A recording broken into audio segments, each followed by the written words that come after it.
What's up everyone, how are you all? Today we are back with another blazing Naruto story. What if Naruto son of Gaia? If you enjoy then please like, share and do comments. Konohamaru was walking around the village with his friends around the village. Udon and Moegi were worried for their friend. Ever since Naruto was taken from his mother 4 years ago, Konohamaru has been in a bad mood. He still hanged out with his friends and trained, but his friends could tell he really missed Naruto. Udon then said, "Cheer up Konohamaru, I am sure the boss will be back." "Yeah," Moegi agreed, "boss would not abandon us like that. He will come back, I know it." Konohamaru sighed, "I know there is no way boss would stay away without becoming Hokage. I just miss him a lot, plus who knows how much stronger boss is becoming or what cool adventures he must be having."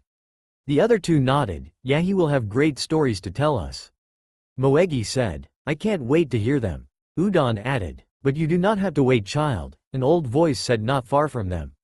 The three students turned and saw three old ladies sitting next to a food cart they never saw before, all knitting something with blue yarn.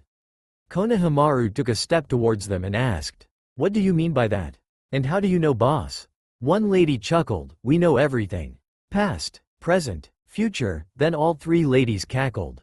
The three academy students stared at them before one of the ladies went on, "We know of your boss, we never met him, but he is one of a kind. He is also someone we cannot really see. We cannot determine his path, but we can tell you what we know." The three academy students became excited. One lady pulled something from her bag. "This is a special book. It will tell you of the tale of Naruto Uzumaki, who shall be known as the mortal god." The three looked at the book offered to them. It was a simple black book with a swirl on the cover like the one on Naruto's jumpsuit. Udon grabbed the book and opened it. "Hey, what is the big idea?" Konohamaru yelled, "There's nothing written in here. That is because you are to read it with those close to Naruto." One lady said before another added, "As you read the pages will fill, so even if you stop as a group no one can skip ahead. The blanks pages will also help you understand certain things that you might find confusing." "Like what?" Moegi asked. "There are things in the world Naruto is in that this world has never even dreamed of. It is to help you understand without being lost." The three students grinned madly at each other before running off to find Iruka-sensei so he can help gather Naruto's friends so they can find out what Naruto adventures were. Not one of them notices that the three old ladies were gone, as if they were not there. Line. Tsunade looked from the book to the group in front of her. Konohamaru and his friends found Iruka first and he took them to the Hokage after the small boy told him what they got. It took a little to convince Tsunade of the book and she sent for teams 7, or what was left of it, 8, 9 and 10. It was lucky that the Sand siblings were also in the village, so Tsunade invited them as well, seeing as Naruto was their friend. Sakura looked from the gathered genin to everyone else before turning her head towards Tsunade, who was sitting on the couch in the room they were meeting in. Jiraiya saw leaning against the wall next to her, eyeing the book in her old teammate's hand. He was given the book to study briefly and he could find nothing. Not a seal or even a bit of charca in it. Sakura finally asked, "Lady Tsunade, why were we all called here?" Tsunade smirked, "You see, I know everyone here has either been worried about Naruto or wondering how he was doing since his mother took him away. This got their attention as all eyes were on her. I got here a book that showed tell us what he has been up to." Kakashi raised a brow, "And where did you get this book, Lady Tsunade?" Tsunade glanced at the Konohamaru corp, who grinned excitedly at her. Tsunade then explained how the three academy student got the book and everything they told her about it. Lee got a big grin on his face and fire in his eyes. "Yosh, Naruto will no doubt be showing the flames of youth." Guy smiled while glimpsed and gave a thumbs up to Lee. "That is correct, Lee. We must train harder so your flames match that of Naruto's." Before the pair could even begin to hug or anything that would traumatize Tsunade stopped them. "Enough, you two, we do not want to hear it." She cleared her throat. "I had Jiraiya look it over and it seems to be real. The only way to find out for sure is to read it ourselves." She picked the book and opens it to the first page. Some inched closer and those able to peek over the sides were amazed as the once blank pages started to fill as words appeared, filling the first 2 pages. Tsunade started. Chapter 1, A New World. The land of the elements was a whole another world from the one that we know. In fact, it is not even part of our world. And the gods know this well. This world is found in a parallel dimension. The Olympian gods know of this world because they visit it often. It was a vacation for them, where they don't have to worry about their domain and responsibility as they have none of that here. Another reason is time flowed different form each world. 1 year there is 3 years here, or sometimes it switches. This world was different from the one they're used to and created. Whatever they do here or what they do to relax is different, but it was all the same to them. Shikamaru was the first to notice a part of the passage they just read. Wait, so does that mean Naruto will age slowly while we age faster than him? This caused everyone to stop and think. Konohamaru was smiling, thinking of how cool it would be to have less of an age gap between his idol. The genin frowned, not sure how they feel of Naruto aging slower than them. Hinata had her head bowed, worried about being too old for Naruto. Was he even into older women? Probably not, seeing as he has a crush on Sakura, who was roughly the same age. One goddess was simply enjoying a walk through the forest near the spot she entered from. Having just got here, she figured she'd take in the beauty of the world before something happens. While this world was not like her own, the lands were home to ninja. The last time she was here she spent 3 years with a village of them and gotten to know one of them. To her surprise, he was also a half-blood, though he never left this world. He knew who his immortal parent was and even seen them a few times. In those 3 years she gotten to know this half-blood and had even fallen in love with him. She even bared a child for him to rise. She felt heartbroken leaving him here with just his father. If it was her world, she would at least see him more often, have him go to Camp Half-Blood where he would train, and she would claim him as hers. Sadly, this was not meant to be, as a terrible tragedy came that night. The group that knew felt for the goddess at what had happened and the fate her son took. The younger one that did not know wondered what happened to Naruto and his father.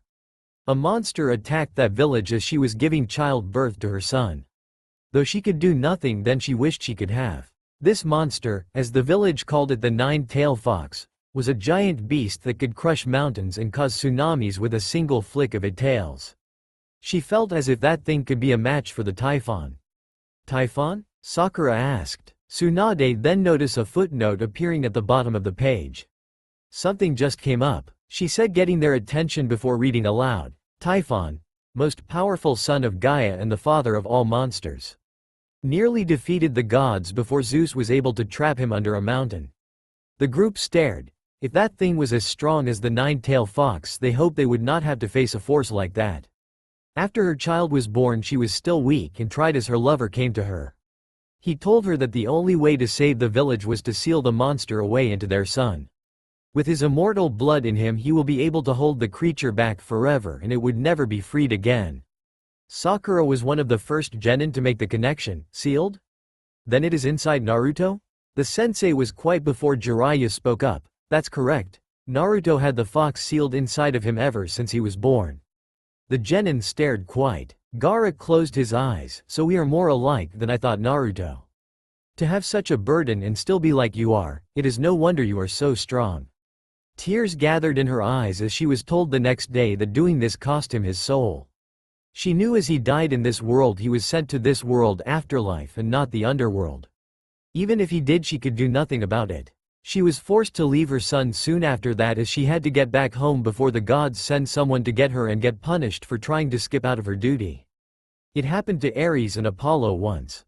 Once making sure that her son was in good hands, gave him one last lullaby and kiss, then left. Almost everyone was crying. Lee was bawling his eyes out while hugging his equaling bawling sensei. The other genin wiped the tears from their eyes, feeling for Naruto and those who still that their mother was determined to tell them they love her and to thank for all she has done for them. Konohamaru and his friends were crying hard, wanting to hug their mothers. Iruka wiped a tear from his eyes before he placed a hand on Konohamaru's shoulder in comfort. The other sensei had to also wipe small tear from their eyes, while Kakashi had his close deep in thought.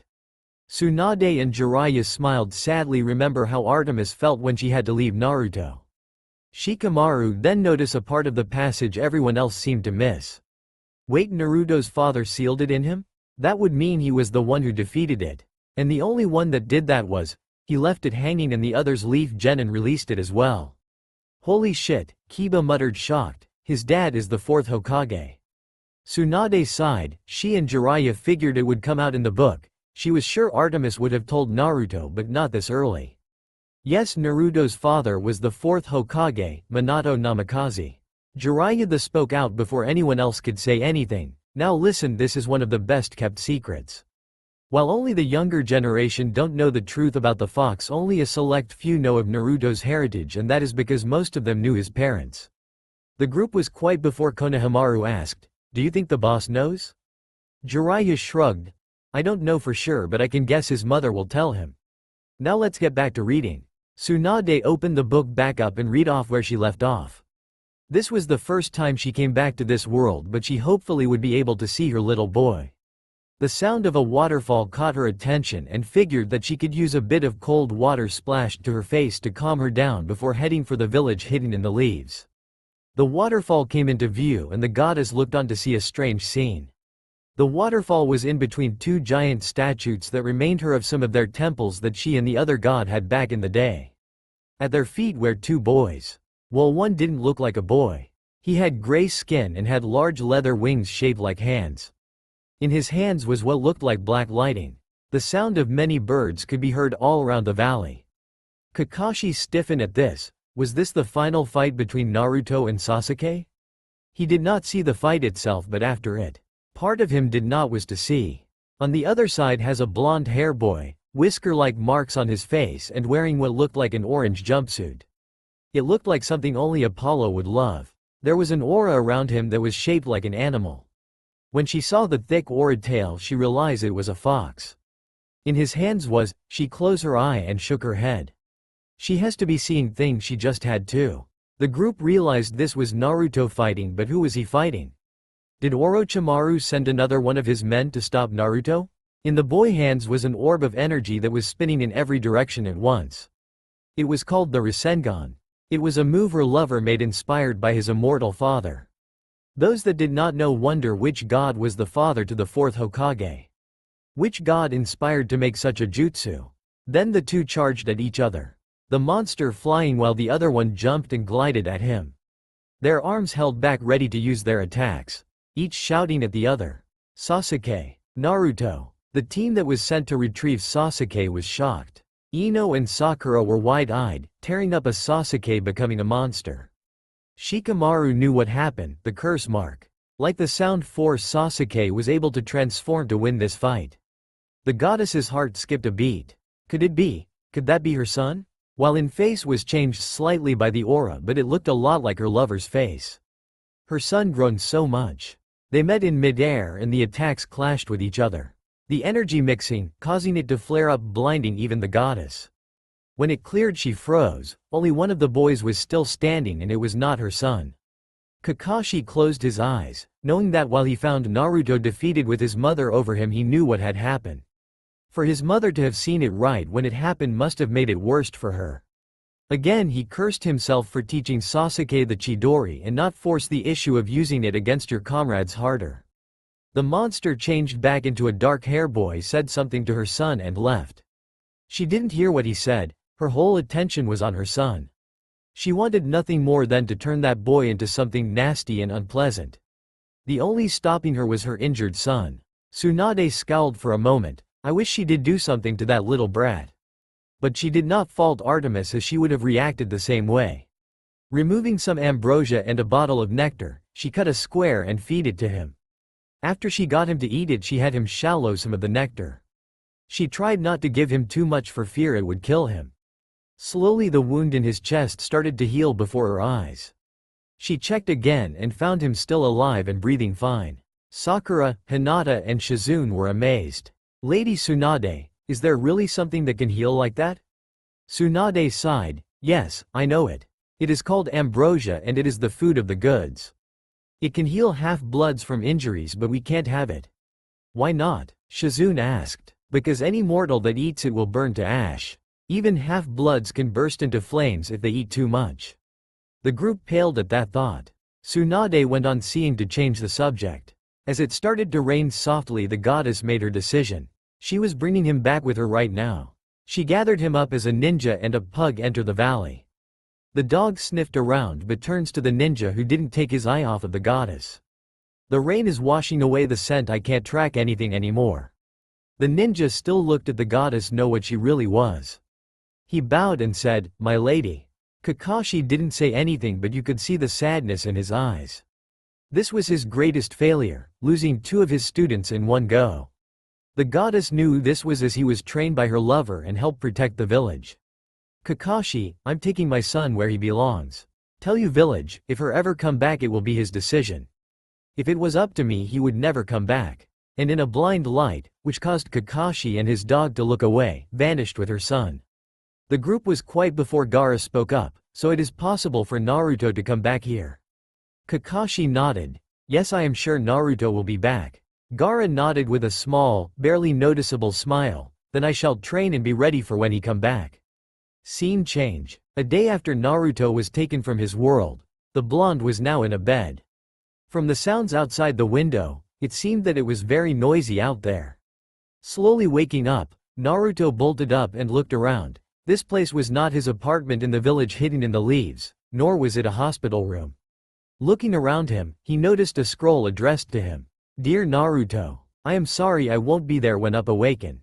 First I am you mother. I'm sorry I could not be there for you growing up. There are a law my family has that forces any children of theirs to be raised by someone we trust or love. I know it must be strange to you, but I hope you understand. I fully intend to have you brought up by your father, but that cursed fox sealed and you stopped that. His death hurt me and not being about to be with you even more. Please believe me, I would want nothing more than to raise you, but the laws are stopping me. You are now in another world far from your own. This is my world and I brought you here after I found you at the valley. Don't worry though, we will meet in time. When the time comes, I will be happy to see you. Now, since you are still young, you have to go to school in this world and I have enrolled you in Yancy Academy. In the seal at the bottom of the scroll, you will find all that you need in this world, and that includes money. Also, there are some special jutsu from your father that only you can learn since you are his son. Though I saw you already know one of them. Oh, just for a reference for the future, a book on Greek mythology, you will need that info, trust me. Be careful my son. Your mother." Iruka sighed. He hoped Naruto would be able to adapt to this new world. But would Naruto even try hard in school? Maybe because his mother wanted him to, he would at least try. Naruto sighed as he looked out the window after reading the scroll. He had a lot to do in this new and strange world. Smirking, he created a shadow clone and got to work sorting out the stuff in the scroll. As he did, he could not help but think, is this world ready for me? Kakashi chuckled, not likely Naruto. Konohamaru then pumped, alright boss, I am sure you will show them who's boss. It has been a few months since Naruto arrived in this new land. Learning a new language had been surprisingly easy.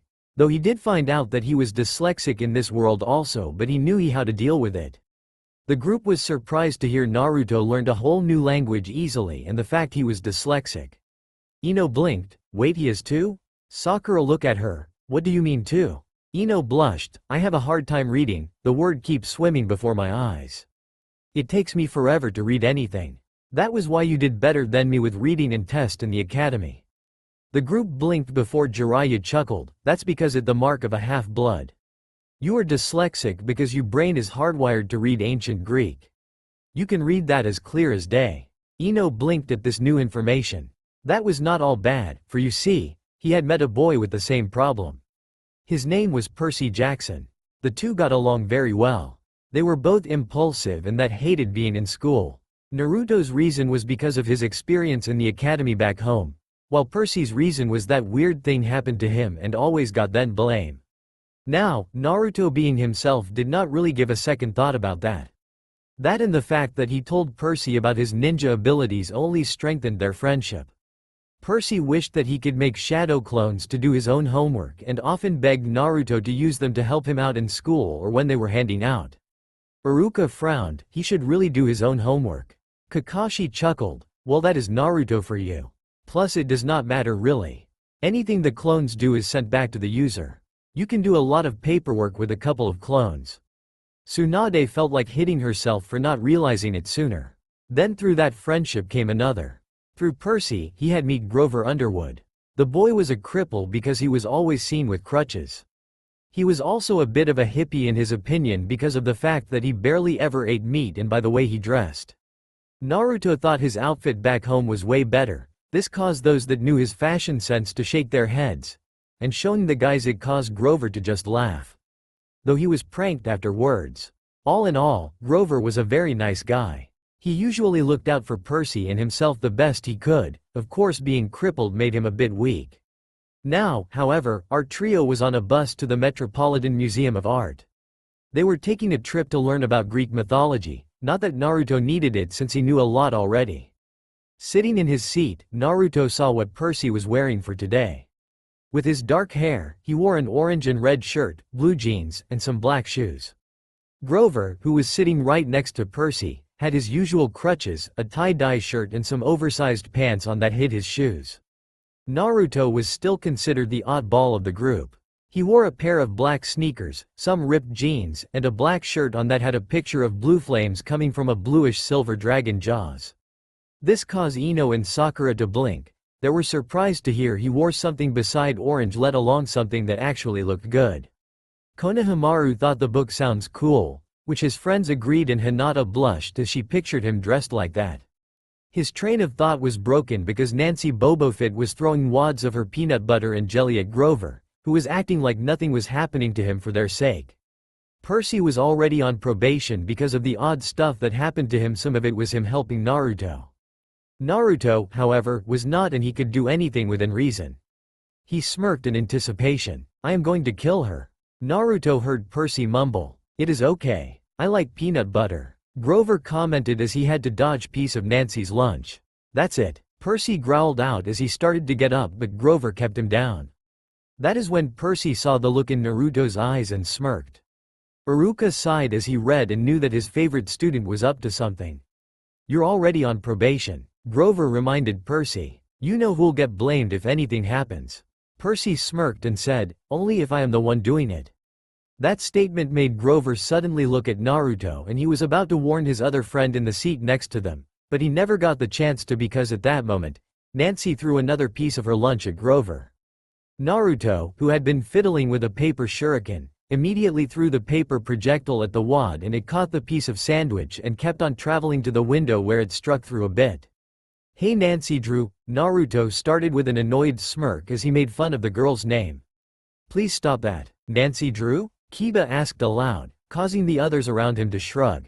Iruka noticed another footnote at the bottom of the page. It say that Nancy Drew is the star of a series of mystery book. I guess Naruto found out about them and made fun of her name before they're so close. Kakashi chuckled, that's Naruto for yay. Why the hell you care, Uzumaki? Who are you to tell me I who can mess with? The redhead questioned. Because they are my friends and better people than you are. Naruto said with a glare that sent chills down the girl's spine. Now please stop or you will be my next target. Nancy paled at this. She knew what happened to those he targets. The last girl ended up tied upside down to the flagpole in her underwear, so she nodded her head. Good girl, Naruto said, making a lot of the students around them laugh, included Percy and Grover. The girls frowned at what Naruto did. Hinata then muttered aloud, maybe the girl was a bully. Naruto is not the type of person to do that for no reason. The girls muttered to themselves, I guess. Tamari muttered, he never seemed like a pervert to me anyways. Jiraiya smirked, thinking that Naruto maybe be thought yet, until he remembered he was by his mother and figure it would not happen. Scene change. Mr. Brunner led the museum tour. He rode up front in his wheelchair, leading the group through the big galley, past marble statues, and glass cases full of really old black and orange pottery. Naruto could not help but chuckle at the choice of colors. This caused the group to sweat dropped. I guess he did not change that much, Kakashi thought. Naruto looked at Percy and saw the boy was blown away by the fact that this old stuff was in good condition. Dude, your mouth is hanging open. Percy's face went red as he closed his mouth. Naruto just laughed at his friend's expression. Sorry, it is just that this stuff is really old. Hey, well, when you have fanatics looking for this stuff, they find it and try and bring it back to the condition it was once in. Naruto said. Percy looked at Naruto oddly before shaking his head. I keep forgetting that you are one of those fanatics. I mean, you read about all that Greek mythology all the time. This caused Naruto's old classmates to blink at that line. Really? Choji could not help but ask. Sakura was stunned. As long as she had known Naruto, he was never interested in reading. It makes sense, Kakashi said, making everyone turn to him. He glanced at them, think about it. Naruto has always been alone with no one to help teach him. There were even those that looked down on him and went as far to ignore him, even some of the sensei in the academy. But when someone believed in him, he fought even harder than he did to prove himself, not just to him but to the person who believed in him. The third Hokage, Iruka, me, even Master Jiraiya. But here he was asked to study from his own mother. Someone he wanted to know for a long time now. It is not so far-fetched for him to try so hard. The group was silent, the Sand siblings amazed at the strength Naruto had with the odd against him. He did not seem like much when they first met, but he went through a lot and was strong in the heart even before they met him. Lee was crying hard. Naruto's flames of youth are burning bright, Guy-sensei. I must work harder so my flames may be a match for Naruto's. Guy have Lee his trademark glinting smile and thumbs up. Of course Lee, we will begin training at once. Lee jumped into the air, Guy-sensei. As his sensei copied him crying out, Lee. But before they could go on and lead to their special sunset backdrop, Tsunade was between them and hit both of the fools on top of the head. They crashed to the floor moaning in pain, as Tsunade ordered, I do not want to see that at any time while we are here. You try that again and I will be giving you two the most unyouthful missions I can think of for a year. Lee and Guy were bowing before Tsunade, apologizing before she had them take her seat. Tenten and Neji watched this thinking she may have been a little harsh, but they did not mind the results. Iruka smiled, feeling proud of Naruto and how he must have improved even if he was still himself. He went back to reading, wanting to know more of what he went through. There is some pretty interesting stuff. Naruto shrugged as they walked with the group to where Mr. Brunner had stopped.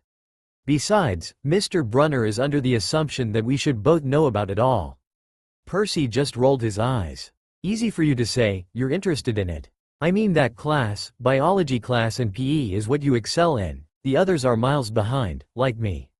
Well, he has improved but he is still Naruto, Iruka said with a smile, causing the group to smile as well. Naruto replied with a shrug. Percy usually tried his best, but thanks to his dyslexia and ADHD, he had a hard concentrating on much of anything at school. So the guy just didn't care much for them. That made a lot of sense, those that were in the academy with Naruto thought. Even Ino thought how much they were alike, as she also had ADHD, but she worked with it and made herself busy and figured it must be a half-blood thing. Turning their attention to Mr. Brunner, they went quiet, listened to the guy tell them about the ancient gods and other stuff like that. He had gathered them around a 13-foot tall column with a big sphinx on the top, and the man started telling us how it was a grave marker, a steal, for a girl about our age. He told us about the carvings on the sides. Naruto noticed that Percy was actually paying attention, but the idiots around them would not stop talking for 1 second, and Percy told them to shut up.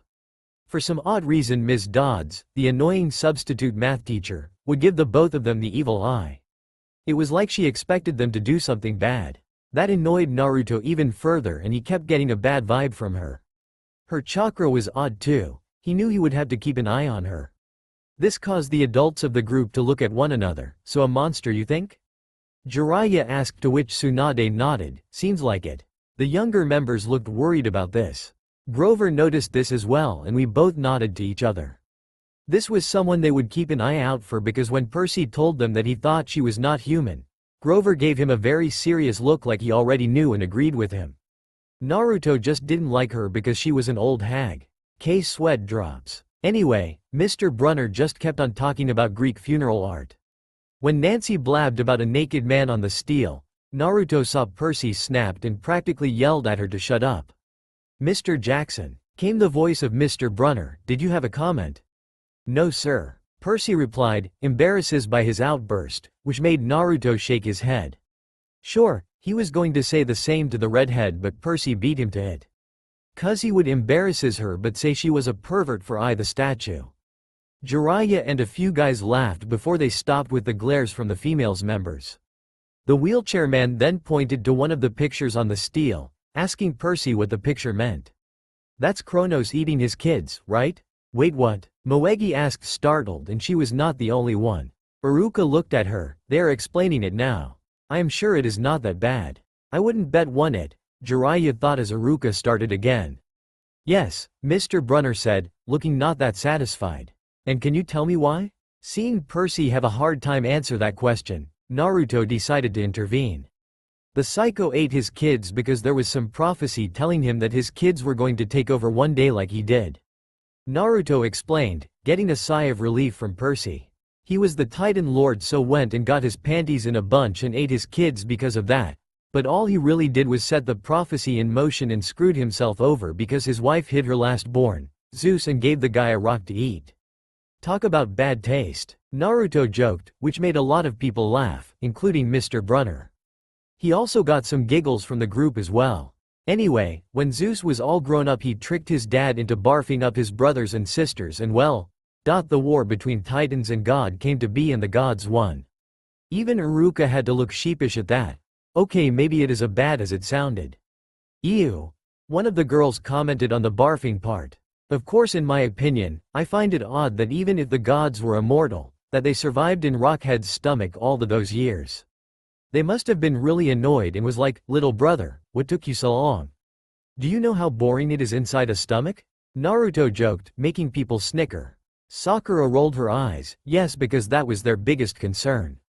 Behind the two, everyone heard Nancy Bobofit mumble, like we're going to use this in real life. Like it's going to say on our job applications, please explain why Kronos ate his kids. And why, Mr. Jackson, Mr. Uzumaki. Mr. Brunner said, to paraphrase Miss Bobofit's excellent question, does this matter in real life? Busted. Grover muttered, shut up. Nancy barked at Grover, her face going redder than her hair. I don't know. Percy shrugged, a little relieved that Nancy was picked as well. Ya got me. Naruto said, maybe if we go to Greece we need to know this stuff. I see. Mr. Brunner said, a bit disappointed. So I take it he knows of the gods as well? Sakura asked, catching on, and he believes that Naruto and Percy are half-bloods as well. Looks that way, Tsunade said, smiling at the fact Sakura was able to catch that. Well, half credit to you both. Zeus did indeed feed Kronos a mixture of mustard and wine, which made him disgorge his other 5 children, who of course, being immortal gods, had been living and growing up completely undigested in the Titan's stomach. The gods defeated their father, sliced him to pieces with his own scythe, and scattered his remains in Tartarus, the darkest part of the underworld. On that happy note, it's time for lunch. Mrs. Dodds, would you lead us back outside? The class drifted off, the girls holding their stomachs, the guys were roughhousing like normal and acting like idiots.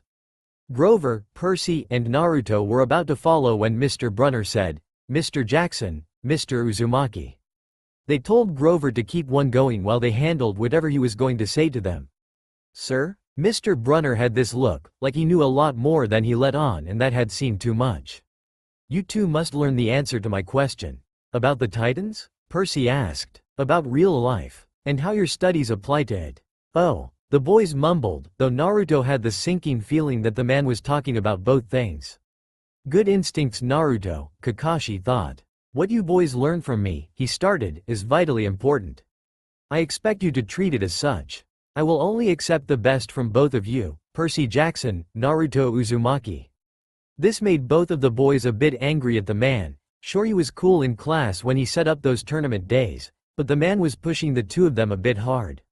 Naruto felt like he was training with pervy sage, telling him what to do, not how to do it. The only improvement was that Mr. Brunner didn't ignore you for some pretty girl.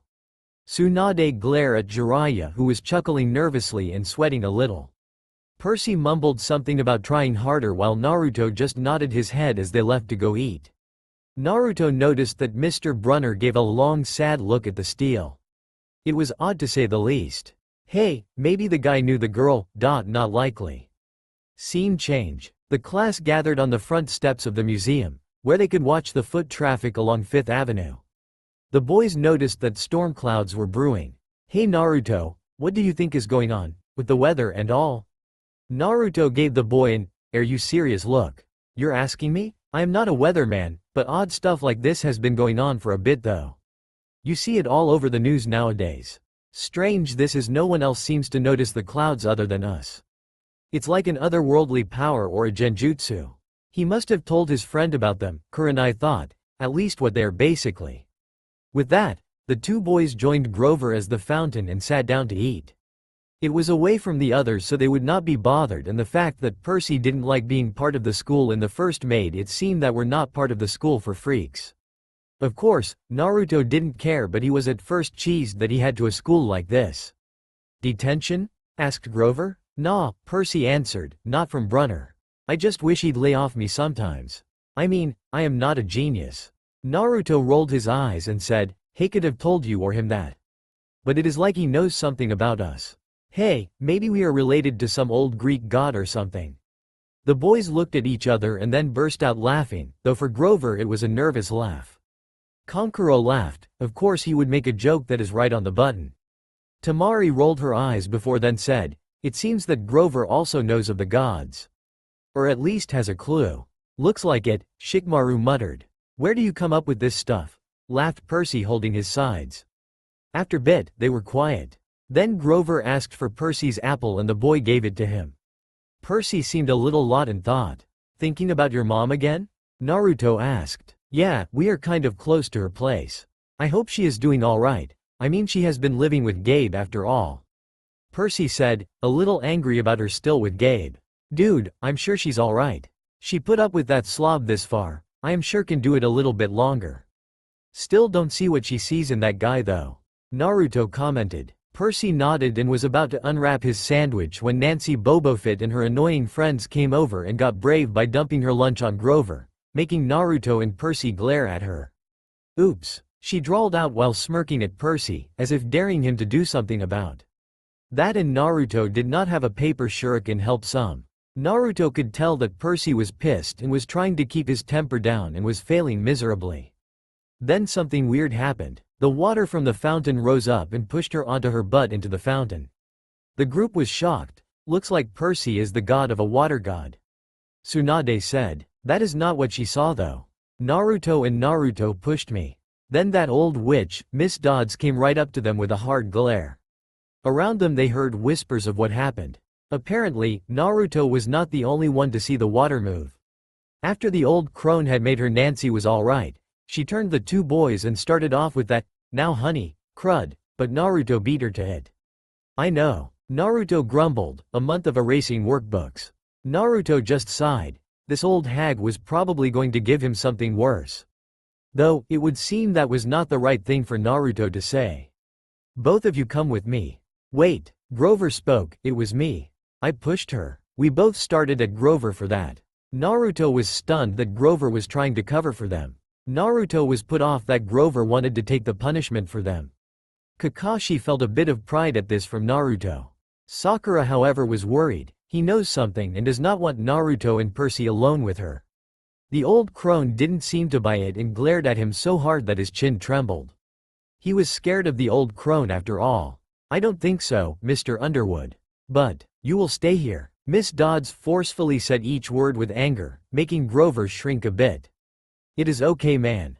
Percy said to his friend while Naruto nodded.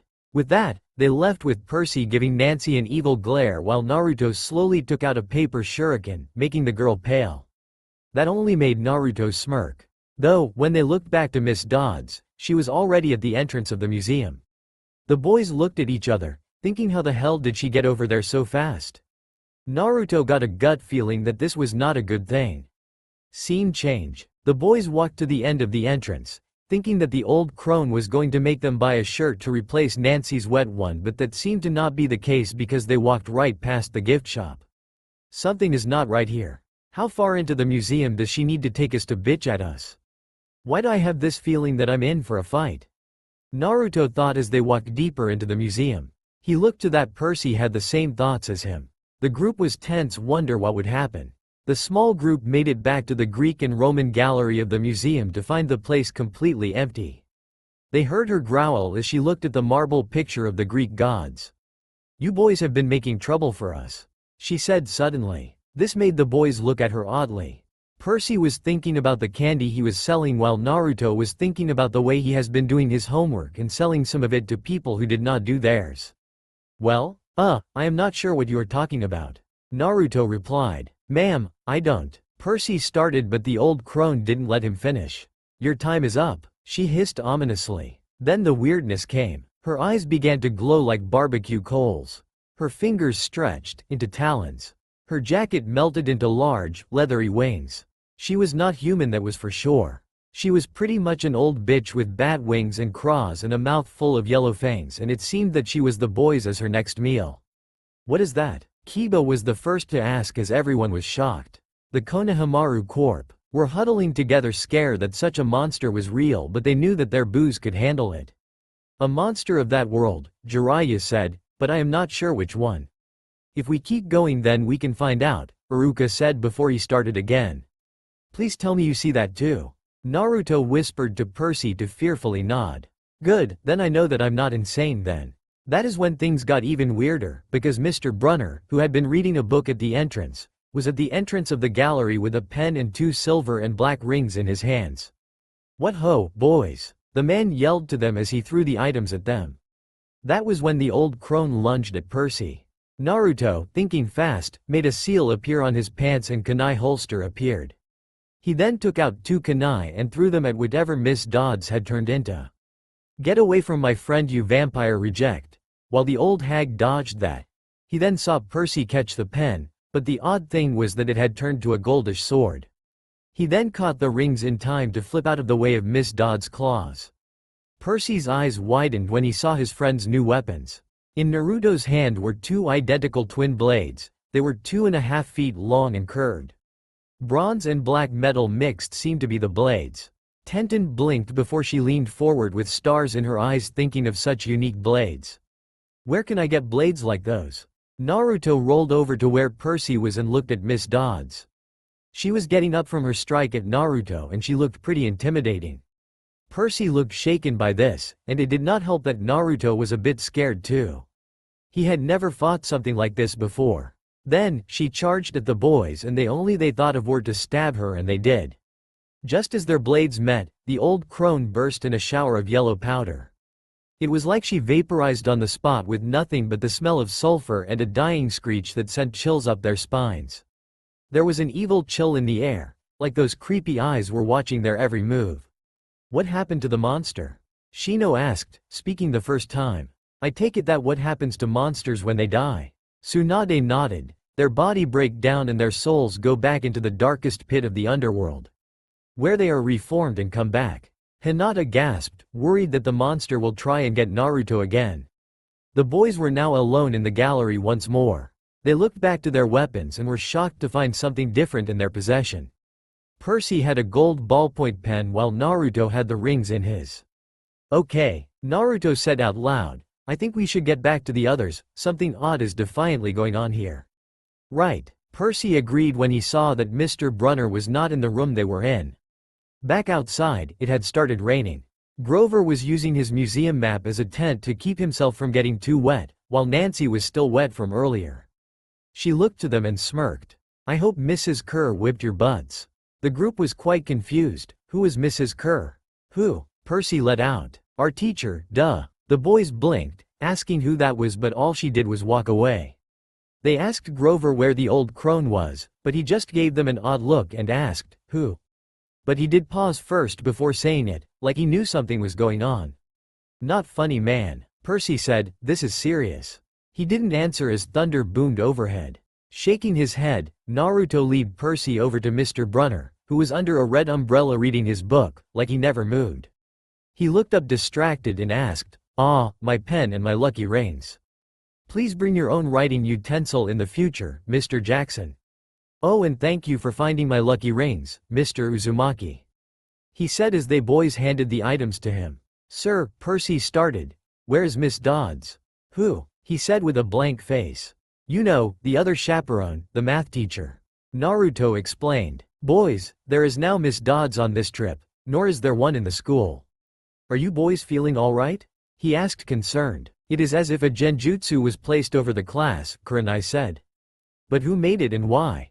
Asuma asked, wondering what was the point. I do not know, but I am sure we will find out.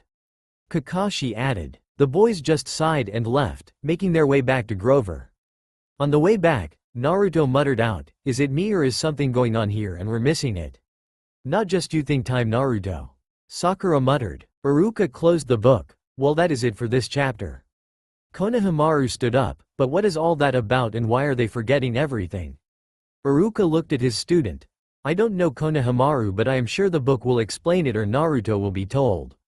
Hinata looked down before she got determined and raised her hand. May I read next? The group wondered what trouble Naruto has gotten into to that he would call hell. Iruka's sweat dropped as he had a feeling what it was. Life after the freak show went on like normal, well as normal as it could get in this school. For the rest of the year both the boys were a bit put off by the revelation that Miss Dodds never existed. In her place was a perky blonde woman named Mrs. Kerr. When either of the boys would ask something about the old hag, people just looked at them like they were nuts. Naruto, however, did like the new teacher thought. She was a refreshing change from the old crone. Though he still knew something was up, he knew that something had happened at the museum. Everyone else seemed to not even know what the hell they were talking about. Grover seemed like he did. He would always hesitate before denying it though. He was such a bad liar. Kakashi shook his head. He knew the important skill of lying and how it could kill you if you were bad at it. Anyway, that freak storm continued and one time it blew out the windows in Percy's dorm. Luckily, Naruto offered him a place to stay until things were fixed and ready to go to his place. A few days later, the biggest tornado ever spotted in the Hudson Valley touched down only 50 from Yancey Academy, which was scary in itself. Luckily they didn't get hurt. Percy started feeling cranky and irritable most of the time. His grades slipped from D's to F's. He got into more fights with Nancy Bobofit and her friends. He was sent out into the hallway in almost every class. Kiba chuckled remembering how he skipped class and caused trouble with Naruto and felt like he would get along with Percy. Naruto was in some of his class he was feeling the same way. He stayed under control, most of the time. He was getting really annoyed if anything else. And when Naruto was annoyed or bored he went on a pranking spree. Iruka sighed knowing this was coming and the school had his pity. So far he filled the pools with orange jello, paint every single locker, insides too, neon orange. And somehow got the statue of the school founder in a hideous green one-piece jumpsuit with orange leg warmers. He also used black permanent marker to make thick eyebrows on the head. No one figured out how he managed to do that. And what sent Percy and Grover over the top was Naruto telling them that Might Guy and Rock Lee wore that every single day in his home. Lee blinked before he shouted, "Guy-sensei. Naruto is spreading the flames of youth in that world. He is showing power of youth to everyone." Guy did his trademark smile and thumbs up. "That correct, Lee. We must work to help spread the flames of youth as well." The other sweat dropped while Jiraiya wondered where Naruto got one of those suits since he made sure Naruto got rid of the one Guy gave him. Though when Percy got in trouble for calling their English teacher an old sot, whatever that meant, the school sent a letter his mom telling her that Percy would not be allowed back next year. The boy's mood lifted, but just a little bit. Naruto could tell Percy missed his mom because he hated that fact that she was with Gabe of all people. The kid was homesick, no surprise there. He felt it too. He even wondered when he gets to see his mom like the scroll said. Naruto sighed as he came to reality. Exam week was come up soon and he, like Percy and Grover, had to study. Like Shikamaru says, it is going to be a drag. Shikamaru raised a brow but shrugged. Scene change. The night before the exam started, Naruto and Percy decided to have a study session at Percy's dorm. Throughout the night, Naruto could see that Percy was getting more and more agitated. Finally he threw his book across the room. "Man, what did that book say to you this time?" Naruto commented, trying livening up the atmosphere. "Sorry, but how the hell am I supposed to know the difference, Kairon and Karen?" Sakura blinked. "They do sound different, so what is the problem?" Ino answered, "Problem because he sees the names all scrambled. It's hard to do a written test. It is a miracle that I did as good as I did." Sakura nodded understanding. "So what is the difference?" Hinata looked ahead and said, "Naruto explains it right here," and read on. "Simple, one has an I and the other has an A in their name." Naruto smartly said with smirk. K's sweat drops. Percy slapped his face and gave Naruto a glare. "Okay, let me help you then. Kairon, the one with the I, trains heroes and is a horse's ass. Then we have Karen, the one with the A, he is the ferryman of the dead who would sell his mother for gold." If anything, the sweat drops grew bigger. "That is not helpful," Kiba muttered. Shika sighed, catching the important part. Kairon train heroes and has something to do with horses, maybe a rider or tamer. Karen takes the dead to the afterlife, but you have to pay for it. Jiraiya nodded. "That is pretty much the gist of it, nice catch." Shikamaru said nothing, wanting nothing more than to take a nap. Is that how you remember everything? Give it a short description while it could insult them? Percy asked while trying to hide a smirk. Hey, easier for me to remember stuff like that. Naruto smiled. Hey, I need one for Zeus. Should I go with ego the size of the sky or skirt chaser? The two looked at each other before saying at the same time, skirt chaser. Huh? Asked many of the genin in the room. Kakashi chuckled. Zeus is famous to have many affairs with many women and sire heroes. Naruto is simply giving it a different term for it. The girls scowled at the fact a god was pretty much a womanizer. But my way might not be best for you. Everyone has a different way of remembering stuff. Yeah, Percy said. I can't believe I am saying this, but I think I should go see Mr. Brunner. He might have a way that is good for me. Want me to come? Naruto asked. Yeah, so I don't feel like a total idiot going down there. Percy replied and got up to get his book. Naruto just laughed, too late for that man. He said as he ignored Percy's glare. Kiba huffed, like you are one to talk, Naruto. They walked downstairs to the faculty offices. Most of them were dark and empty, but Mr. Brunner's door was ajar. Light from his window stretching across the hallway floor. They were 3 steps from the door handle when the duo heard voices inside the office. Mr. Brunner asked a question. A voice that was definitely Grover's said, worried about Percy and Naruto, sir. The boys froze at that. They nodded and leaned in to eavesdrop. Not that they did it a lot, but when a friend is talking about you to a teacher, you'd want to know what was going on. Alone this summer, Grover was saying. I mean, a kindly one in the school. Now that we know for sure, and they know too. The group blinked. Kindly one? There was nothing kindly about whatever attacked Naruto. We would only make matters worse by rushing them, Mr. Brunner said. We need the boys to mature more. But he may not have time. The summer solstice deadline will have to be resolved without them, Grover. Let him enjoy his ignorance while he still can. Sir, they saw her. Their imagination, Mr. Brunner insisted. The mist over the students and staff will be enough to convince them of that.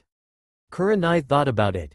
Maybe this mist is a natural genjutsu barrier of some kind, and that is why people do not remember Mrs. Drodds. So Grover and Mr. Brunner is behind it, or part of the world of the gods. Asuma added. Sir, I can't fail in my duties again. Grover's voice was choked with emotion. You know what that would mean. You haven't failed, Grover, Mr. Brunner said kindly. I should have seen her for what she was. Now let's just worry about keeping Percy and Naruto alive until next fall. The mythology book that Percy had brought with him fell to the floor and Naruto's eyes widened in panic as all went silent. As soon as Percy grabbed the book, Naruto grabbed Percy and they ran for it. Percy saw something larger than Mr. Brunner come out of the room. He steered them to a nearby room to hide for a bit. A few seconds later they heard a slow clop clop clop, like muffled wood blocks, then a sound like an animal snuffling right outside the door. A large, dark shape paused in front of the glass and then moved on. Both the boys were sweating. That was too close.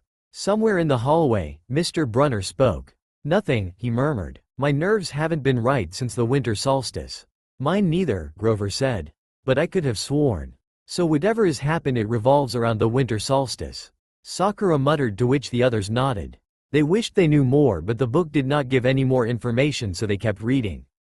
Go back to the dorm, Mr. Brunner told him. You've got a long day of exams tomorrow. Don't remind me. They heard Grover whine. Iruka chuckled. Oh, I am sure they are not that bad. As he was not looking at them, he did not notice his students avoiding his eyes. When the lights went off and Mr. Brunner's office went off, they bolted out of the room they were hiding like a bat out hell. When they made it back to Percy's dorm, he locked the door. Okay, now we know for sure something is going on. Yeah, but what and who would want us dead? I mean, they talked as if someone was after our heads. Naruto pondered. Hey, you can stay the night. Percy said. I mean, you're the ninja here, and if anything happens we would have a better chance at surviving. Fine with me, Naruto said. He then sighed, I just hope we survive the exams. Kakashi chuckled. You think after the Chunin exam he would not think test would be bad? Kankuro chuckled a bit. He did look rather pale when the first exam came along. Percy paled and then hung his head, once again reminded of the exams and why they went down there in the first place. I'm so screwed. Just then Grover walked in like nothing had happened. Hey, how are you guys doing on the studying? When they both hung their heads and didn't say anything, he got worried. You guys okay? Naruto answered, Yep, we're screwed. At least he admits it, Shino added softly. Scene change. The next afternoon, they finally got out of their 3-hour Latin exam. This caused all the once Academy student to go wide-eyed and paled thinking of having to take such a long test. Konohamaru and his friends glanced at Iruka fearfully, hoping he would never give a test that long. They were relieved when Iruka said, "That long? That must be some test. Maybe too long for my taste though." Ino whispered to Sakura, "I think I would die or jump out the window if I had to go through that." How did Naruto manage? A miracle, Sakura answered. 3 hours of that crazy, inhuman, hell. Naruto complained, "Tests back home were never like this." Well, the second exam lasts 5 days, but I don't think that counts. Kakashi added, getting glares at that reminder. My eyes are swimming with all the Greek and Roman names that I misspelled. Percy complained as he held his head. Unfortunately, Mr. Brunner called them back in. "Percy," he said, "don't be discouraged about leaving Yancey. It's for the best." He then turned to Naruto and asked, "What about you?" "Well, I am split between staying here for Grover's sake or going wherever Percy goes so he won't be the only new kid." "That's nice of him," Kiba said, approving of being loyal to a comrade. "Oh, and don't worry, I am used to hopping around. Mostly hopping worlds and trees, but you don't need to know that." When they were talking, Percy was getting annoyed by Nancy Bobofit who, like some others, was still taking the test. "I see," Mr. Brunner commented. "I guess this place is not the right place for you boys then. It's only a matter of time." Naruto glanced at Percy sadly to see that Percy was upset. His favorite teacher at this dump of a school and in front of a whole freaking class was telling him that he couldn't handle it here. This Naruto pissed off. Percy was his best friend in this land after all. No, Mr. Brunner said. "Oh, confound it all. What I'm trying to say. You're not normal, Percy, and neither are you, Naruto. That's nothing to be." Iruka frowned. This was supposed to be a teacher? A teacher should be supportive of their students. I can't imagine ever saying something like that to any student, let alone someone like Percy and Naruto. "Thanks," he blurted. "Thanks a lot, sir, for reminding me." "Percy," he called out, but Percy was already out the door. Naruto looked from the door to Mr. Brunner and scowled. "Mr. Brunner, maybe you should take some classes about speaking, you need a lot of lessons." Naruto said as he left to chase after his friend. "You tell him, Naruto," Iruka muttered. Scene change. On the last day of the term, Naruto watched as Percy shoved his clothes into his suitcase. They listened to the other guys brag about where they were going this summer. Those idiots may be juvenile delinquents, but they were also rich juvenile delinquents. One of them asked Percy and Naruto where they were going. "My home in the city for the summer." Percy replied. "Same here," Naruto said, scaring Percy since he didn't know he had arrived yet. "When did you get here?" Percy asked, still not used to Naruto popping up out of nowhere. "Hey, a few minutes ago, man," chuckled Naruto. "Oh," Percy replied. "So remind me again why I am going with you to your place for the day?" Naruto said. "Well, you can tell I have been a bit peeved lately and you usually help out when I am in a bad mood. So, I guess I need you to keep me in check because Gabe is going to really piss me off." Choji chuckled as he bit into a chip. It's funny that Naruto would help keep someone in check. He can help make a person feel better but not keep them in check. "True, but none of you's ever really needed it," Shikamaru added. "Keep you from shooting your mouth off, got it?" Naruto commented, and then his eyes lit up. "You know, I live right in the middle from your apartment to the school. I just noticed that." "Good, then you can come over more often." Percy mumbled as they left the school dorms to get on a bus, though he was wondering how Naruto got from his home to school in time for class. Must be a ninja thing?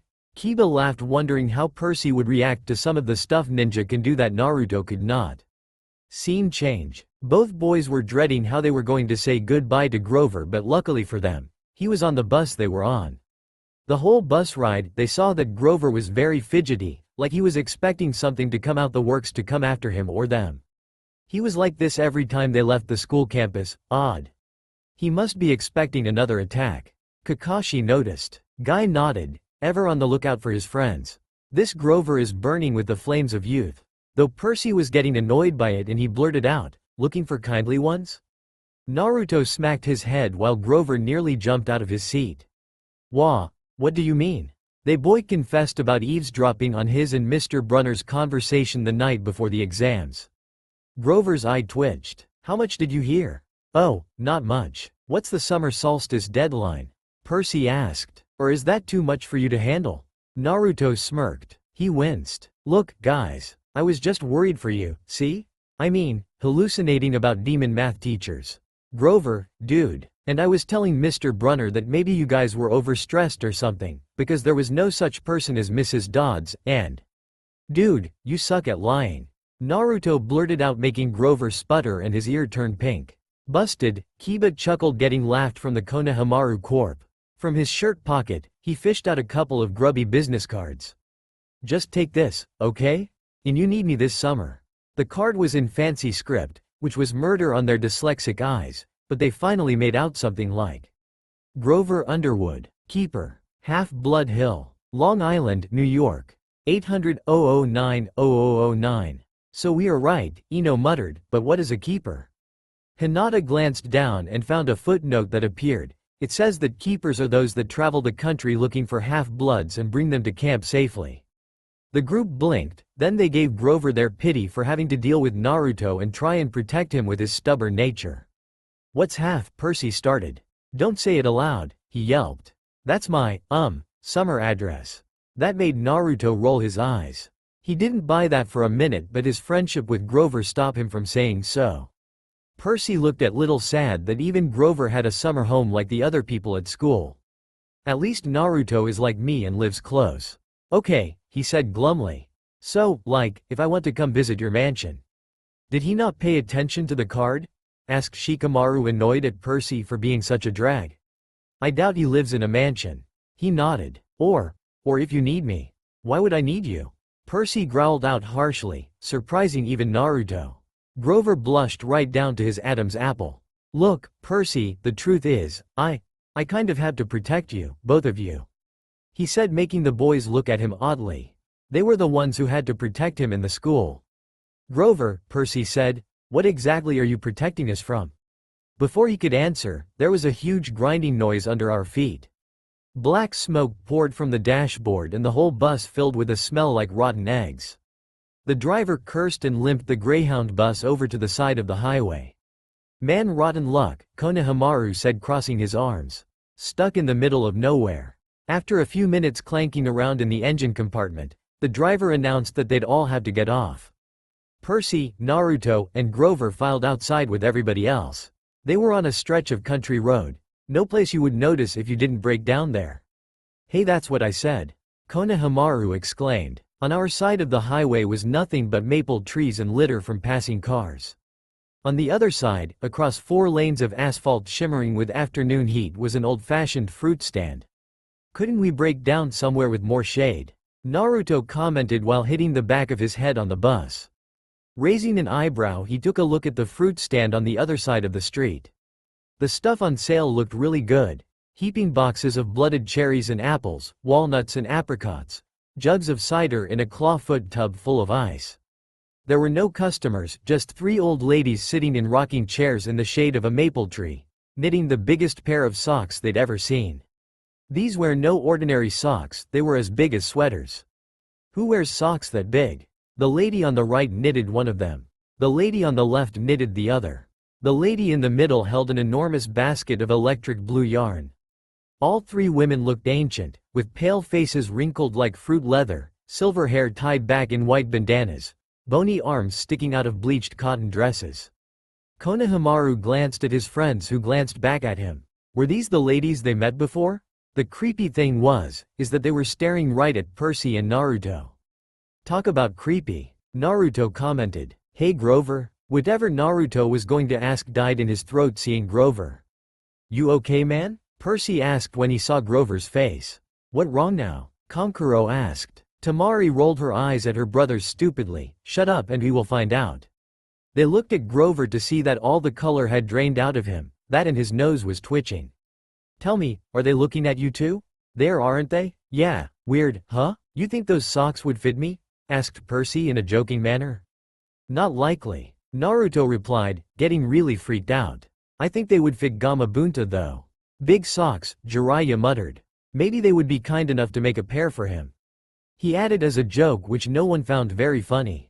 Not funny you too. Not funny at all. Grover whined. What is eating you? Naruto asked. Grover only pointed to the old ladies. The old lady in the middle took out a huge pair of scissors, gold and silver, long-bladed, like shears. They heard Grover catch his breath. We're getting on the bus, he told them. Come on. What? Percy said. It's 1,000 degrees in there. You actually like the heat, Grover? When you are hot you smell like a wet barn animal. Naruto asked, complained. Kiba gagged hearing this. He hated that smell and he had to smell it a lot when it rains and it is his turn to care for the kennels. Come on. He pried open the door and climbed inside while his friends stayed back for a bit. Across the road, the old ladies were still watching them. The middle one cut the yarn, which they could hear that snip across 4 lanes of traffic. Her 2 friends balled up the electric blue socks, leaving them wondering who they could possibly be for, probably for Bigfoot or the Jersey Devil. Who? Almost everyone asked. Naruto rolled his eyes and climbed into the bus. Come on, let's go see Grover before he wets himself. At the rear of the bus, the driver wrenched a big chunk of smoking metal out of the engine compartment, the bus shuddered, and the engine roared back to life and everyone cheered. Darn right, yelled the driver. He slapped the bus with his hat.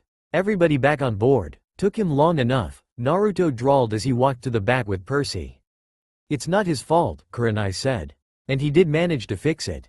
Tsunade and Jiraiya stayed quite feeling that there was more to that than meets the eye.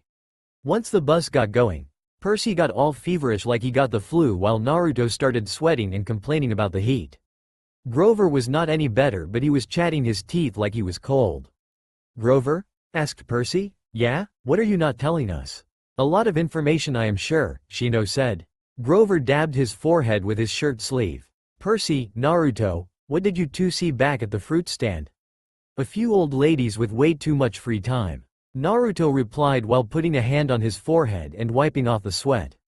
Yeah, Percy smirked but lost it at Grover's serious face. Wait, they're not like Miss Dodds, are they? I don't think so, Neji said, thinking it over. If they were, I do not doubt they would hesitate in attacking them. Then who were they? Tenten asked. I don't think they are harmless old ladies. The look he gave them made it seem worse. What could be worse? Just tell me what you saw. The middle one took out her scissors and she cut the yarn. Percy shrugged, like it was nothing. Grover closed his eyes and made a gesture with his fingers that might have been crossing himself, but it wasn't. It was something else, something almost older. Now that is odd. He said, you saw her snip the cord. Tell me it didn't happen. Yeah, so? Percy replied, getting the feeling like it was something big. This is not happening, Grover mumbled. He started chewing at his thumb. I don't want this to be like the last time. Last time? Shikamaru pondered. A failed mission perhaps? What last time? The boys asked, getting freaked out as much as Grover was now. Always 6th grade. They never get past 6th. Grover mumbled to himself again. Grover, Percy said, because he was really starting to get scared. What are you talking about? Let me walk you two home from the bus station. Promise me. This seemed like a strange request but they promised he could. It is no problem. I am going over to his place anyway. Naruto replied. Is this like a superstition or something? Percy asked, but got no answer. Grover, that snipping of the yarn. Does that mean somebody is going to die? He looked at the two mournfully, like he was already picking the kind of flowers that would be best on their coffins. That's a cheerful thought, Tenten muttered. That is when the cogs of Naruto's mind started churning and rapidly. Don't hurt yourself, Naruto, laughed Kiba, which got a frown from Hinata and many others. The things that have been happening lately and all the Greek mythology they had been learning finally caught up to him. Those 3 old crones were something that he paled at. Oh crud. What? Percy said, freaked out that Naruto was scared now. Fate, or in this case fates, do exist.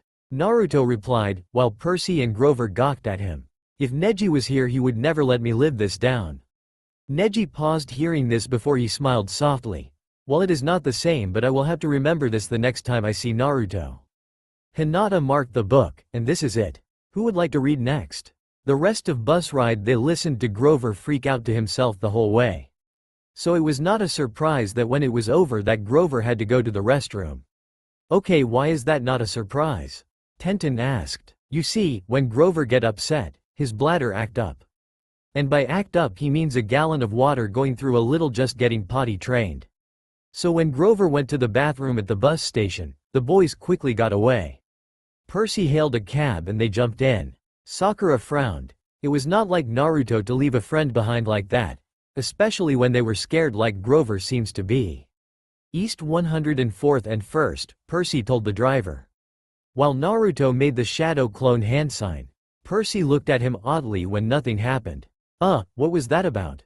As the yellow cab drove them away from the bus station, Naruto replied, I made one outside. You know Grover will freak out as he had been about not being able to protect you. Besides, I think it is time he knows what I can do. Percy gave Naruto a small smile and said, you know you are going to give him a heart attack.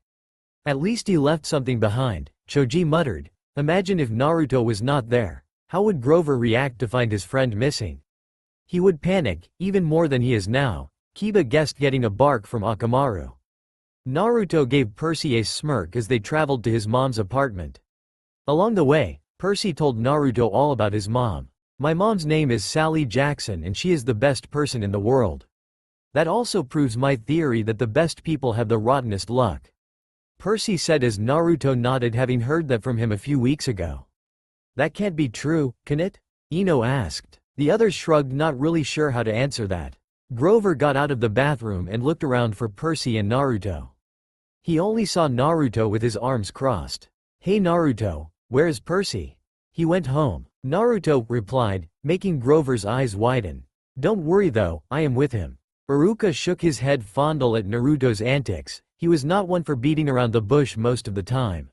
What? How can that be possible? You are right here. Grover freaked. Grover, Mr. Brunner was right. Percy is not normal and in a sense, neither am I. Naruto explained, making Grover sweat under the blonde's gaze.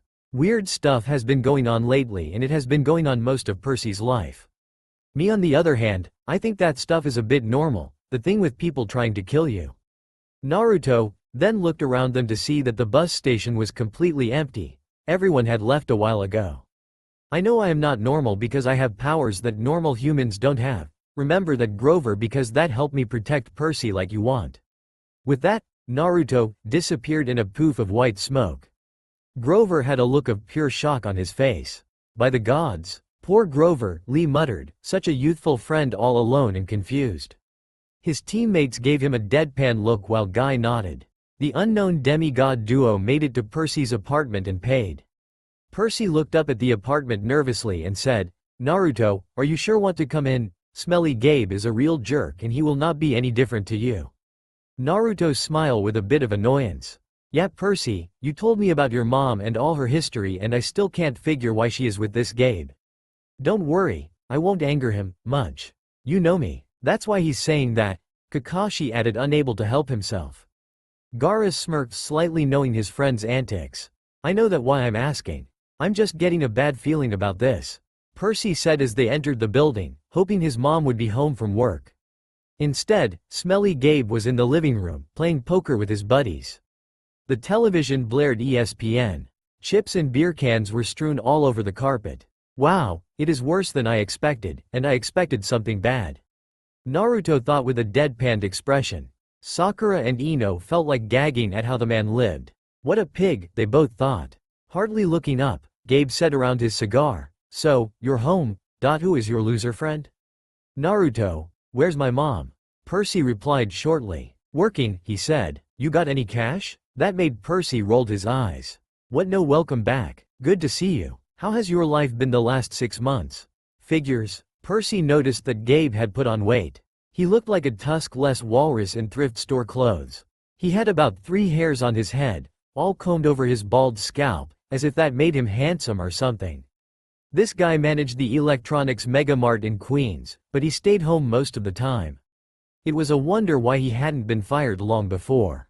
He just kept on collecting paychecks, spending the money on cigars that made Percy nauseous, and on beer, of course, always beer. Whenever Percy was home, he expected him to provide his gambling funds. He called that their guy's secret, meaning, if he told his mom, he would punch his lights out. Of course Naruto knew, as he had told him along the way. Naruto was not happy about that. The others looked confused. Why would anyone marry someone like him? I don't have any cash, Naruto heard Percy tell him, which made the man raise a greasy eyebrow. Percy had told Naruto that the man could smell money but not much else, which was very odd.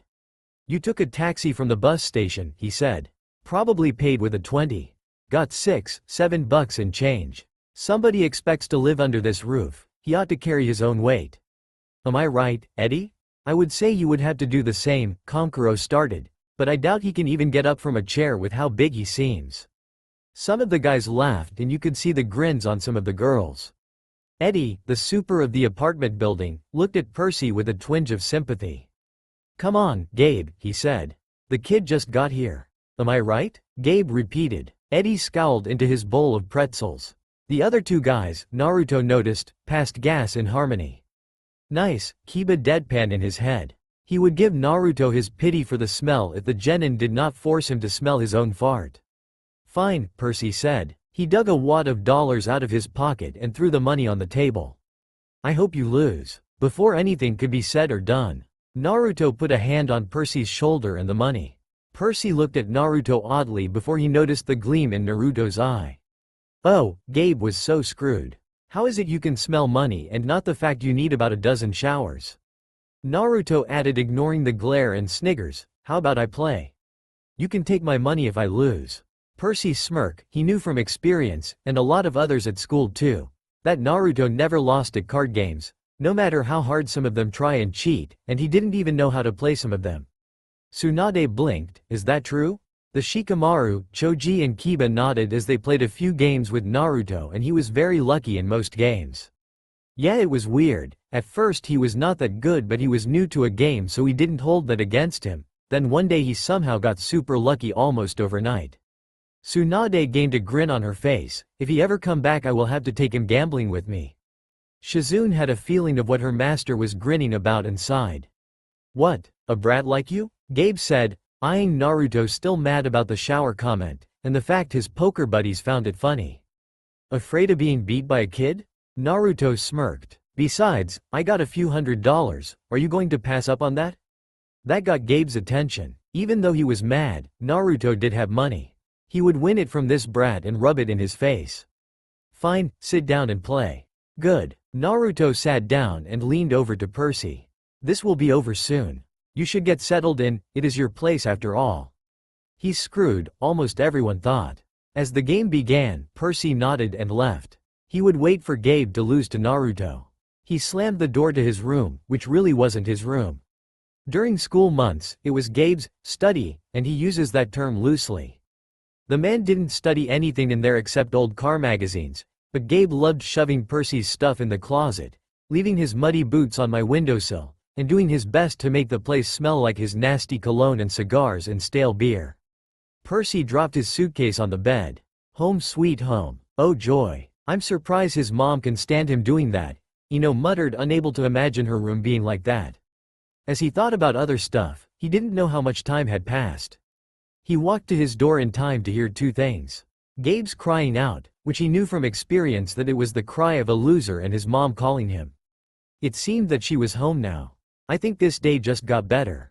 She opens the door and looked at Percy with a smile on her face. Oh, Percy, she hugged him tightly.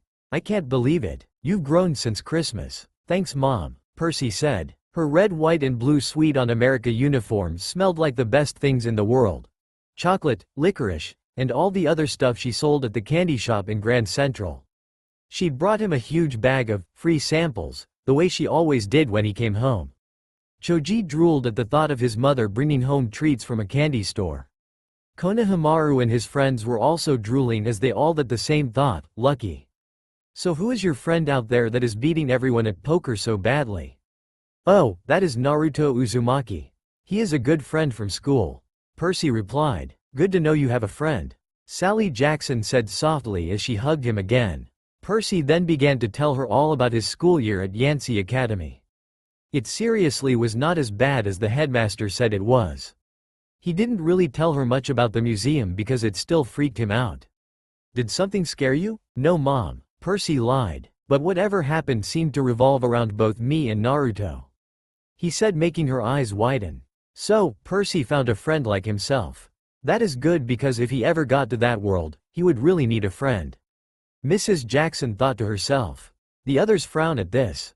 It sounds like half-bloods had a really rough life. From the other room, Gabe yelled, "Hey, Sally. How about some bean dip, huh?" Figures, even if he is beaten, he is still a jerk. Percy thought while grinding his teeth. Oh, never mind. Your brat of a friend got it for us. Came Gabe's voice again. Percy gave a weak smile when he heard that. I so owe you for this, Naruto. The others got smiles of their own knowing Naruto would help Percy out like that. I have a surprise for you, Sally said. We're going to the beach. Percy's eyes widened. Montauk? Where? 3 nights, same cabin. When? She smiled. As soon as I get change. He couldn't believe it. They hadn't been to Montauk the last 2 summers because Gabe said there wasn't enough money. He then looked at her hopeful and said, Can Naruto come too? He can pay, I am sure, from all the money he took from Gabe. She laughed and nodded her head. I don't see the problem with that. Kakashi chuckled slightly. Well, at least Naruto might be able to enjoy himself at the beach.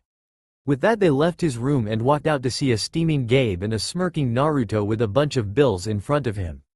Gabe's friends were looking at Naruto like he was the holy god of poker. Gabe looked at them and regains his composure and said, You were in there a long time. Oh, we were just talking about the trip. Sally said happily. Gabe's eyes got small. The trip? You mean you were serious about that? I knew it, Percy muttered. He won't let us go. Of course he will, his mom said evenly. Your stepfather is just worried about money, that's all. Several of the adults caught how Sally spoke about Gabe. Stepfather, it made it sound like she did not have that much feeling for him. This also brought some confusion as well as to why she was with him then. Besides, she added, Gabriel won't have to settle for bean dip.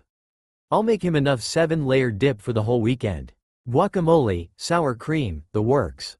Choji imagined such a dip and growled out at just a tasty-sounding meal was wasted on a jerk like Gabe. Gabe softened a bit. So this money for your trip, it comes out of your clothes budget, right? Because I lost most of mine to this brat. The fat man said while jutting his pudgy finger at Naruto, who had an innocent look on his face. He had his palms together as if he was praying and Percy could have sworn he saw a glowing golden halo. He wishes, muttered almost everyone except for the Konohamaru Corp, and Gaara. Gaara smiled knowing Naruto might not be innocent in that regards he was better than most people. Yes, honey, Sally said.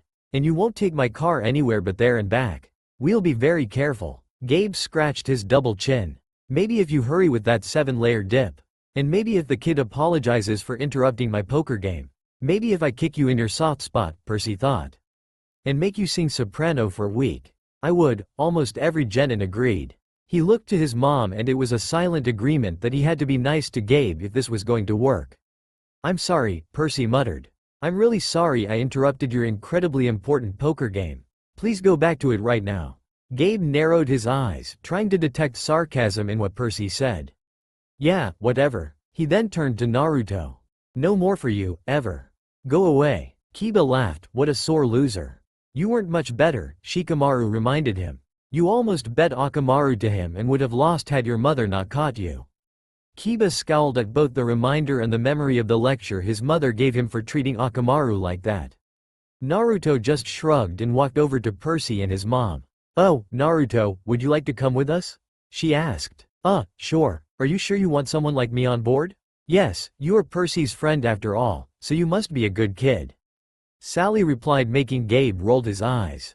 Okay then, I hope you don't mind me paying for my stuff since I now have quite a bit of money. Naruto said pocketing his money which was about $500. He smirked when he heard Gabe complain about having to pay for Naruto's trip. Thank you, Sally said with a smile because she heard it too. Once we get to Montauk, we'll talk more about whatever you've forgotten to tell me, okay? She said to Percy. Naruto just knew that he told his mom about a little of what happened. Oh Naruto, do we need to go to your place for you to pack? Before Gabe could complain, Naruto replied, Nah, I got my stuff with me. Since I hung out at Percy's dorm at Lot, I hardly ever went home to my apartment, which is the halfway point from here to school. Jiraiya raised a brow wondering where Naruto kept all of his gear. Maybe he actually was listening when I was going over seals for him. Oh, okay then, Mrs. Jackson said. thinking that Naruto probably left his stuff somewhere near here. She then gave Percy a smile and went to make the dip for the fat dip. An hour later, they were all ready to go. Naruto had a backpack on now and Sally wondered where it had come from. Percy just smiled, if only you knew Mom. Jiraiya nodded, seeing his hunch was correct. Gabe watched as Naruto and Percy put all the bags in the car. The ugly man groaned about losing his wife's cooking and then his car all weekend, which, unlike him, was cool. It was a '78 Camaro. Is that good? Udon asked, raising his hand as if it was class. The others were not sure how to answer him. Not a scratch on this car, brain boy, poker brat, he warned them as they loaded the last bag. Not one little scratch. Naruto just gave him a one-fingered saluted as the fat man lumbered back in the apartment. A one-finger what? Kiba asked. Asuma was about to tell Kiba what that meant when Kurenai stopped him with a glare. I rather not deal with any more antics of Kiba, so do give him anything to work with. She whispered harshly. He knew that Gabe really pissed Percy off and he now understood why. He was getting pissed at this guy as well and he just met the guy.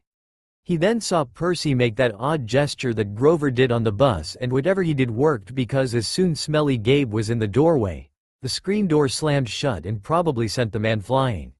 What was that? Konohamaru asked, but the others were not sure how to answer. The two boys quickly got in the car and Percy told his mom to step on it as they didn't want to feel Gabe's wrath. After a bit, Naruto could not help but laugh at what he was happened. Though, that weird gesture Percy used had energy similar to chakra. Kakashi stopped reading for a second. Perhaps these half-bloods are capable of learning jutsu. Jiraiya shrugged. Perhaps, but there is no one to really teach them. Only Naruto knows, and just you, and they should not have enough chakra to even do much. Kakashi nodded his head before he went back to reading. Once they got there, Naruto smiled as he loved places like this. They set their stuff in the cabin that they got and messed around till it was dark out. They were currently sitting around a small fire, roasting hot dogs and marshmallows. Mom, what was my father like? Percy asked with some courage. He was kind, Percy, she said. Tall, handsome, and powerful. But gentle, too. You have his black hair, you know, and his green eyes. She fished a blue jelly bean out of her candy bag. I wish he could see you, Percy. He would be so proud. Percy looked a little sad at that. Naruto thought that the kid was thinking about how his father would be proud of him with all that happened. Well, he did defeat a scary-looking monster, Sakura remembered. Maybe that is something he can be proud of even if Naruto helped him. How old was I? Percy asked. I mean, when he left? She watched the flames. He was only with me for one summer, Percy. Right here at this beach. This cabin even. But, he knew me as a baby. No, honey. He knew I was expecting a baby, but he never saw you. He had to leave before you were born, she said, and then looked to Naruto, who had been silent for the conversation. Naruto, what are your parents like? The others winced hearing this. They never asked as they knew he did not have parents and did not want to bring the painful subject up. The adults that knew Naruto's parents winced because of how Artemis would react to seeing how her son has been treated. Naruto chuckled a bit, but it was hollow. I am an orphan. I never really knew my parents. But I was given some stuff of my mother's. She had a journal that described my dad. It said he was a fighter, a genius in the art. He was considered the best there was. No one really wanted to fight him if they could help it, and those that were dumb enough to were beat into the ground. From what it said, he sounds pretty cool. That made Percy chuckle a bit, and his mom had a big smile on her face. I am sorry about that. Sally said. Who is taking care of you? Don't be. My grandfather was taking care of me before he died. Naruto said, not wanting to tell them that he was killed. But I have been doing pretty well on my own anyway. The group had a moment of silence for the deceased third Hokage. It was no secret that Naruto saw the old Kage as a grandfather, hell, a lot of the villagers did, and they knew it hit him pretty hard. Then Percy had a sad look. He didn't know if his mom even wanted him around. He didn't think he could handle being alone like Naruto. Are you going to send me away again? Percy asked her. To another boarding school? She pulled a marshmallow from the fire. I don't know, honey. Her voice was heavy. I think we'll have to do something. Because you don't want me around? But he regretted the words as soon as they were out. The girls all growled, unable to believe Percy said something like that to his mother. Her eyes welled with tears. She took his hand, squeezed it tight. Oh, Percy, no. I have to, honey. For your own good, I have to send you away. This made Naruto quirk an eyebrow. Okay. The way she is saying this means she knows something like Grover and Mr. Brunner. It does sound like it, Asuma muttered. Because I'm not normal, Percy suddenly said. You say that as if it's a bad thing, Percy. But you don't realize how important you are. I thought Yancy Academy would be far enough away. I thought you'd finally be safe. Safe from what? Percy asked, though when he locked eyes with her, all the memories of weird things happening to him had surfaced. It can't be that safe if some crazy monster could appear out of nowhere and attack him. Ino added, glad she never had to deal with any issue like that. Before anything else was said, Naruto cut in.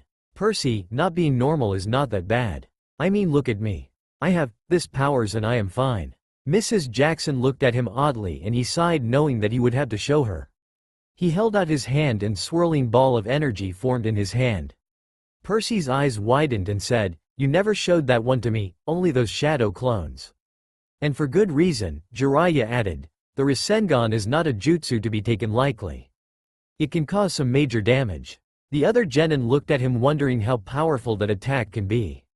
Shadow? Could he be just like Percy, a son of the Big Three? Sally thought as she eyed the ball before it dissipated. Big Three? Sakura asked aloud. Tsunade nodded. That is that they call the three eldest gods, Hades, the firstborn son, Poseidon the second-born, and Zeus the last-born child.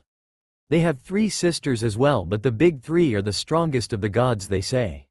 She gave Naruto a grateful look and continued on. I've tried to keep you as close to me as I could, she said to Percy. They told me that was a mistake. But there's only one other option, Percy. The place your father wanted to send you. And I just can't stand to do it. My father wanted me to go to a special school? Not a school, she said softly. A summer camp, and apparently it is a place you both need to go to. Both boys just looked at her oddly. Naruto never heard anything about a camp in the letter he got from his mom. I'm sorry, Percy, she said, seeing the look in his eyes. But I can't talk about it. I couldn't send you to that place. It might mean saying goodbye to you for good. For good? But if it's only a summer camp. Percy trailed off as he saw the tears in his mom's eyes. Something must be up with that summer camp if she is worried like that, Iruka muttered, getting nodes all around. It was storming out, but both boys were sound asleep and they were having strange dreams. It was storming on the beach, and 2 beautiful animals, a white horse, and a golden eagle, were trying to kill each other at the edge of the surf. The eagle swooped down and slashed the horse's muzzle with its huge talons. The horse reared up and kicked at the eagle's wings. As they fought, the ground rumbled, and a monstrous voice chuckled somewhere beneath the earth, goading the animals to fight harder. Percy ran toward them, knowing he had to stop them from killing each other, but the problem was that he was running in slow motion. He knew he would be too late. He saw the eagle dive down, its beak aimed at the horse's wide eyes. The boy had enough and screamed, no. Okay, what was that about?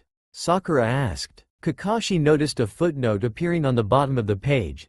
The eagle is Zeus's sacred animal, as the house is Poseidon's. The dream showed the two, showing the 2 gods were fighting one another. The sky fighting with the sea, that can't be good. Jiraiya muttered, having the feeling that Naruto was going to be in the middle of all of this. Naruto's was different. He was standing alone in a rainbow-colored mist. It swirled around as he heard someone in the distance. It was hard to hear what they were saying. It was as if they were talking over a bad radio. Naruto. He looked out trying to see anything. Then he could barely make out a woman's silhouette. And as he could feel himself leaving the dream, he heard the words, my son. The group paused at Naruto getting some sort of message from his mother. They woke up with a start like it was a nightmare. Outside, it really was storming. The kind of storm that cracks trees and blows down houses. There was no horse, eagle, or mist or woman on the beach. Just lightning making false daylight, and 20-foot waves pounding the dunes like cannon fire. With the next thunderclap, Percy's mom awoke. She sat up, eyes wide, and said, hurricane. Percy knew that was crazy. Long Island never sees hurricanes this early in the summer. But the ocean seemed to have forgotten this fact.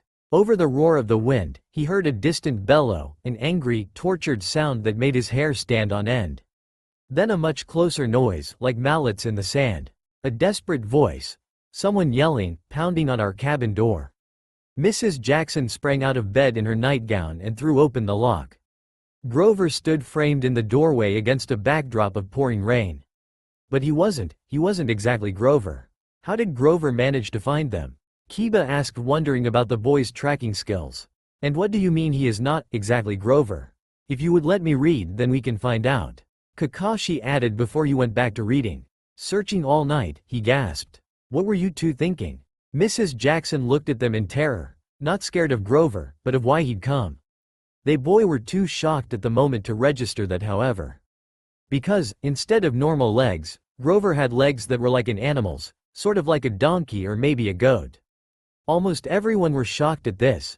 Jiraiya, Tsunade and Kakashi nodded as they suspected something was up about Grover. What the hell? Kankuro asked in disbelief. Percy, she said, shouting to be heard over the rain. What happened at school? What didn't you tell me? Ozu kai aloi theo I. Grover yelled. It's right behind me. Didn't you tell her? You mean the kindly one you blabbed about are the old crones who are the fates? Naruto shouted above the noise, making Percy's mom widen her eyes in horror. Sakura sighed, annoyed at Naruto being too blunt about the situation. If she was there, she would hit him over the head for his stupidity. The others noticed that Mrs. Jackson knew more of the world of the gods than the two boys knew, at least. She grabbed her purse, tossed Percy and Naruto a rain jacket, and said, "Get to the car. All of you, go." Grover ran for the Camaro, but he wasn't running, exactly. He was trotting, shaking his shaggy hindquarters, and suddenly his story about a muscular disorder in his legs made sense to me. That would explain how he could run so fast and still limp when he walked. Yep, we have gone insane. Naruto mumbled, but what is coming after us? He never got an answer because Grover quickly got in the car, not hearing him. He sighs and got in, going with the flow. That's what we also want to know, Neji added, hoping his friend will be alright. Konohamaru stood up from his seat. Whatever it is, boss will be able to handle it. He cried out in full confidence. That's all for now. If you enjoy, then please like, share and do comments.